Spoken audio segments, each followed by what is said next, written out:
बिल्कुल आवाज मिल रही है। बात कर रहे हैं कि चुनावी रणभेरी बच चुकी है, यूं कह सकते हैं 5 राजस्थान सहित 5 राज्यों में। मेरे साथ बीजेपी के प्रदेश अध्यक्ष सीपी जोशी हैं। बात करते हैं उनसे कि कितना तैयार है बीजेपी इस पूरे चुनाव को लेकर। चुनावी रणभेरी बच गई है एक तरह से देखा जाए, बीजेपी कितना तैयार है? देखिए, भारतीय जनता पार्टी पूरी ताकत के साथ और पूरी तन्मयता के साथ तैयार है, और राजस्थान की जनता भी तैयार है। जिस प्रकार से नहीं सहेगा कैंपेन, परिवर्तन यात्रा और आक्रोश यात्रा में राजस्थान की जनता को जो आशीर्वाद मिला है, जो समर्थन मिला है, वो अद्वितीय है। राजस्थान की जनता इसलिए कह रहा हूं मैं तैयार है कि वो कमर कस के बैठी है कि जिस सरकार ने वादा खिलाफी की है, जिस सरकार ने नारी की रक्षा नहीं कर पाई, जो सरकार भ्रष्टाचार के सारे रिकॉर्ड तोड़ दिए, जिस सरकार ने राजस्थान के मर्यादा को तार तार कर दिया, उस सरकार को हमेशा हमेशा के लिए विदाई देनी है। जनता अब ये सोच के बैठी है कि हमें डबल इंजन की सरकार बनानी है। हम ये जैसा होर्डिंग में हम पूरे राजस्थान की जनता देख रही, 2030 के सुझाव लिए जा रहे हैं। राजस्थान की जनता सुझाव दे रही है, गहलोत साहब आप घर बैठ जाएं और राजस्थान को मोदी जी के हवाले कर दो, ताकि राजस्थान में समृद्धि आएगी, राजस्थान में विकास होगा, राजस्थान में नारी की सुरक्षा होगी, युवाओं के सपनों को उड़ान मिलेगी, किसान की समृद्धि आएगी, हर क्षेत्र में खुशहाली होगी।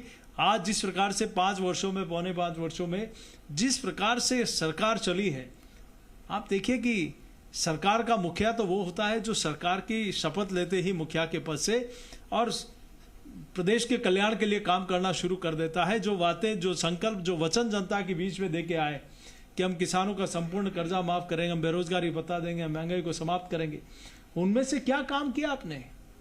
4.5 वर्ष सिर्फ और सिर्फ कुर्सी बचाने का, विरोधियों को निपटाने का और भ्रष्टाचार करने के अलावा क्या काम किया?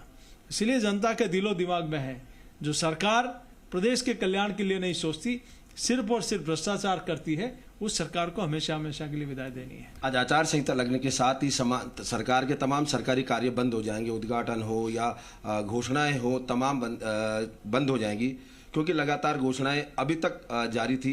क्या कहना है?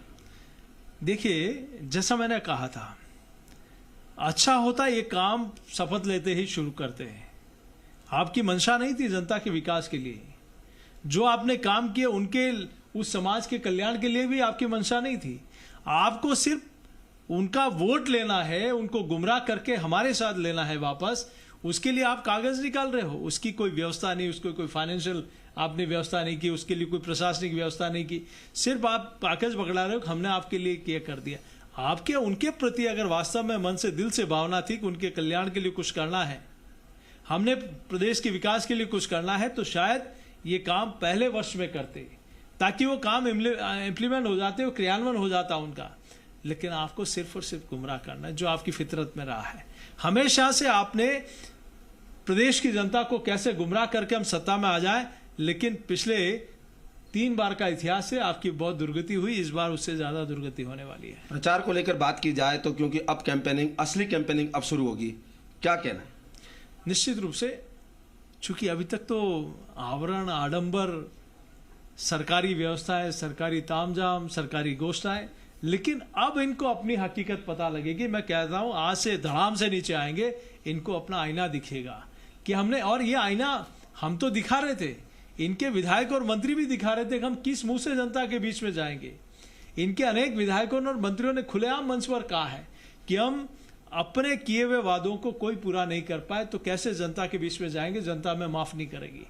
तो ये जब इनके कुनबे के लोग मान रहे हैं, तो राजस्थान की जनता कैसे माफ कर सकती है इनको?